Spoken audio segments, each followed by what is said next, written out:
Hello, Darren Alf here from BicycleTouringPro.com. I'm in Southern California right now, but I just recently completed releasing all of my videos from my recent trip to Alaska, which I took this last October.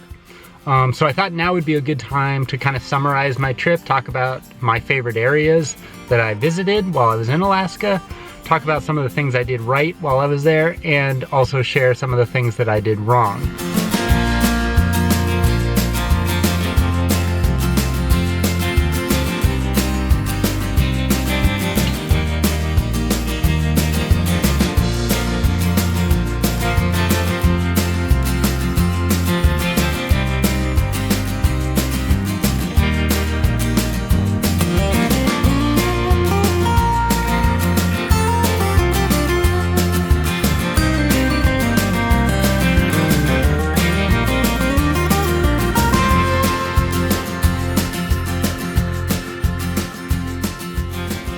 So I've been wanting to go to Alaska for a long time. The reason I went in October of last year is because one, I had the time, and two, I found a really cheap airline ticket. It was $250 round trip from Los Angeles to Anchorage, Alaska. And I just couldn't let the opportunity pass me by. So I was like, book that thing and just go. I originally, when I planned the whole trip, when I saw that cheap ticket and I knew that it was October, I thought, oh, maybe I should just go rent a car, drive around the state, do some hiking, camping, that sort of thing.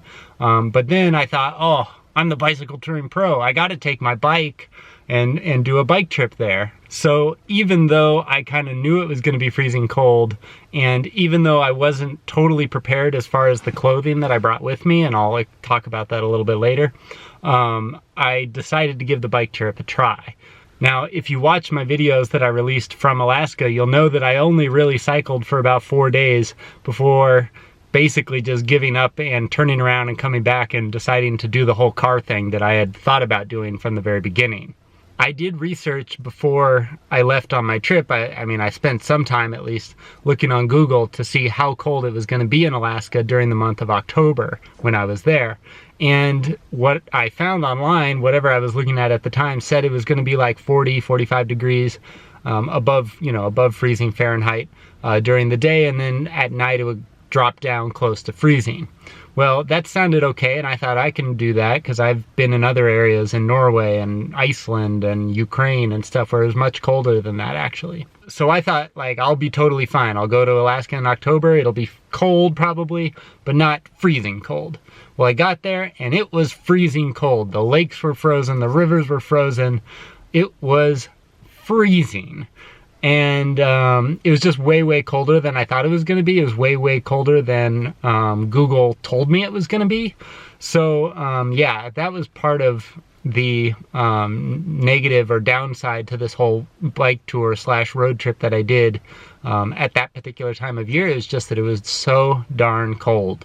On the bike, the main problem I was having, like if you watch my videos, I had a beanie, I had a face mask and goggles and winter snow gloves and winter jackets and all that sort of a thing. So I was prepared there, but I didn't have the right shoes actually. That was the main thing that was bothering me. I had my summer cycling shoes with me, and they're like vented and open basically to keep you cool during the summertime. But it was winter up there, or winter-like, and I was, after just a few days on the road, like really having problems with my feet and keeping them warm. So I think if I had worn the proper shoes, and if I had had a proper pair of like winter ski pants that I could ride in each day, that would have made a huge difference, and I probably could have continued no problem. A lot of people were asking me, like, why did you not have warmer pants when you went to Alaska? And there's a very good answer to that. I went on a big long bike tour in Europe, gosh, a year and a half ago or so. And I came back from that bike tour to Southern California, where I am right now, to visit with my parents. And while I was here, I found out that I had cancer. And so I had to go in for surgery and basically like find all these doctors in this area where my parents live. And I don't live here in Southern California, actually. I live in the state of Utah, which is about 1,000 miles away, 1,600 kilometers. And so, yeah, this is basically why I don't have the winter clothing, is because I came back from Europe on a summer trip, and then I was here in Southern California with all my summer gear, recovering from cancer. And then last summer I went to Europe again during the summertime, so I had all my summer gear. And then I flew back to California to visit my parents, check in with all my doctors, etc. And then this Alaska trip popped up, and I thought, oh, I really want to go to Alaska, but all of my winter clothes that I would normally bring with me on a trip like that, my winter boots and pants and all that sort of stuff, was in Utah, where I normally live. But I was in Southern California getting treated for cancer and visiting friends and family and stuff too. So that's why I didn't really have the proper gear, is because I just thought, I'm gonna go to Alaska even without the snow pants, even without the right shoes, and hopefully I'll be okay. And I can just get by. I just didn't want to spend the money. That's the problem. I didn't want to spend money on new shoes that cost hundreds of dollars and new pants that cost hundreds of dollars. So I was just trying to save the money, and that really backfired in the long run. I probably should have just bought new winter clothing and forgotten about how much it cost me, but oh well, lesson learned. So the little biking that I did do in Alaska was actually quite good.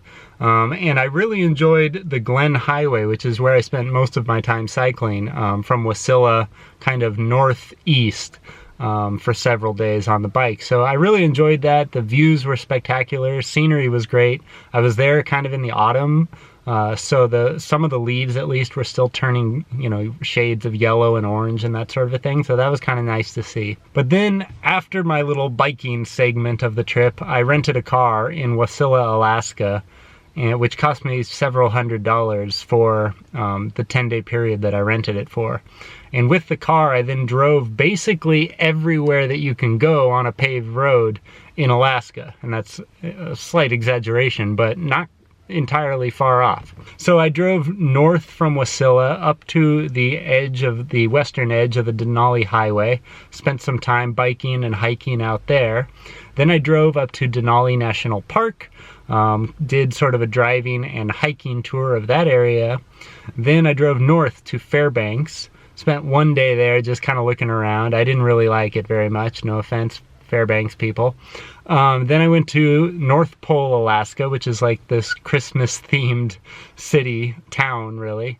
And then I continued sort of southeast, down towards the eastern edge of the Denali Highway. This area I really, really enjoyed, and I'd love to go back and spend more time there. It was really nice over there. Hardly anyone out there. Then I drove down the Glen Highway and spent a night at Lake Louise, which was really nice as well. And then continued down south towards Wasilla and Anchorage, and then down south even further into the Kenai Peninsula, where I visited Seward and Homer and Whittier. Those are 3 cities/towns that I went to in the car. So as you can see by looking at this map, I went kind of everywhere that you can drive in the main chunk of Alaska. There's obviously a whole lot more to the state, but as far as driving is concerned, I kind of did the big loop. My favorite areas that I visited on this entire trip were on the Denali Highway, on especially the eastern side. I thought was really nice, although the western was good as well. I did not bike across the entire Denali Highway. I only cycled about 30 miles of it. But yeah, I'd really love to go back and do that entire thing during the summertime when it's warmer. It was freezing out there. The lakes were frozen, the rivers were nearly frozen. Yeah, it was really scenic, and there was hardly anyone out there, but gosh, it was cold. The Glen Highway was also really nice. As far as a main road goes, I thought it was going to be semi-trucks and lots of traffic, but it was really actually enjoyable, I thought. Good shoulder to cycle in and beautiful scenery the entire way. So if I were to recommend a bicycle touring route in Alaska to somebody that was going there maybe for the first time, I would recommend this route from Wasilla, up the Glen Highway, over across the Denali Highway, and then back down to Wasilla. I think that alone right there would make for a spectacular bicycle tour. The other route that I think would be really enjoyable is to cycle from Anchorage south to Homer down the Kenai Peninsula. This was a route that I really enjoyed in the car, and I think I would really enjoy it on a bicycle. The downside to this particular route, as far as I can see, is that there's no other way to return once you get to Homer other than going back the exact same way that you just came. As a long distance bicycle tourist, I don't like going down the same road twice. I just hate that. So if it were me, I'd probably cycle from Anchorage to Homer and then catch a bus or something back to Anchorage. Or maybe I'd take a bus or taxi or Uber or whatever from Anchorage down to Homer and then cycle my way back. That's the other thing I want to say about this particular section of Alaska is while I was down there, at least, it was super windy. And wind sucks on a bicycle if it's blowing the wrong way. So I think if it were me, I'd probably go down to Homer first and then cycle back to Anchorage that way, because the wind was kind of blowing in that direction while I was there. I don't know what it's like for the rest of the year, but that's the way that I would do it. Overall, I liked Alaska. It was nice, and I would go back if I was given the opportunity. As far as the landscapes are concerned, I honestly thought that like Alaska was gonna blow my mind as far as the landscapes were concerned. But it really didn't. Like while I was there, I thought, yeah, it's nice. It's lots of trees and stuff, but it wasn't like mind-blowing. But when I look at some of the footage that I shot, especially from like the Glen Highway when I was on my bike, like I look at that and go, wow, that looks really spectacular. And I guess it was, but for whatever reason, it just didn't hit me at the time. And the same goes for the entire trip. I mean, I went up to Denali National Park, drove through there, which is supposed to be so spectacular. And I was just like, meh, you know, it didn't do anything for me. I didn't see any wildlife. It was just kind of brown and dead.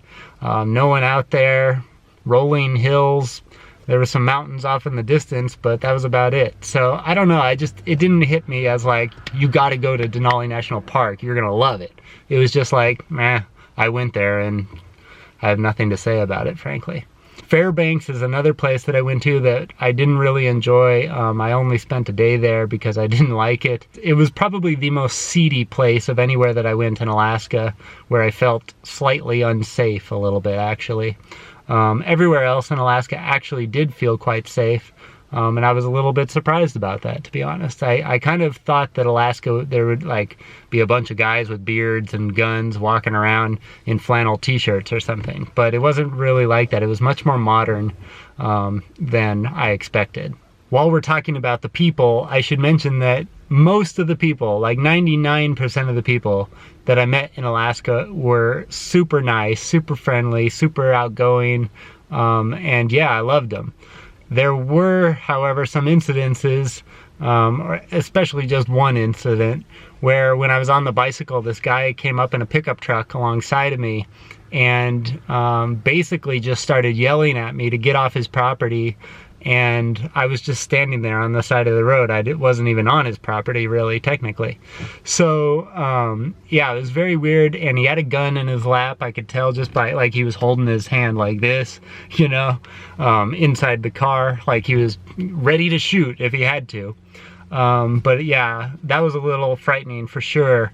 And I kind of thought there would be more incidences like that, to be honest, because that is like what I think of when I think of Alaska, is like old man with a beard, crazy paranoia, pickup trucks, that sort of thing, guns. Yeah, so that one person like totally fit the stereotype of like scary Alaska, but everybody else kind of blew those stereotypes away. As far as like the kindness that I received from people, the friendliness and all of that. If I were to go back to Alaska and do my whole trip all over again, one, I'd go in the summertime. Even though it's going to be more crowded during the summer, I heard from many of the locals up there that it can be like a zoo during the summer because there's so many tourists. But even though that might be the case, I think I'd still go back and do a bike tour there in the summertime when it's warm. Like I said, I really enjoyed the cycling there. It's just that I was freezing my butt off in October. Don't go to Alaska in October. I do not recommend it. So I'd go back to Alaska in the summertime, first of all. Secondly, I think I would choose between one of two routes. I'd either cycle from Anchorage down to Homer on the Kenai Peninsula, or I would do a circle route from Wasilla, Alaska, which is just above Anchorage, up the Glen Highway, across the Denali Highway, and then back down to Wasilla. Those two routes are spectacular, and I think if you chose either one of those routes, you'd really have a great time bicycle touring in Alaska.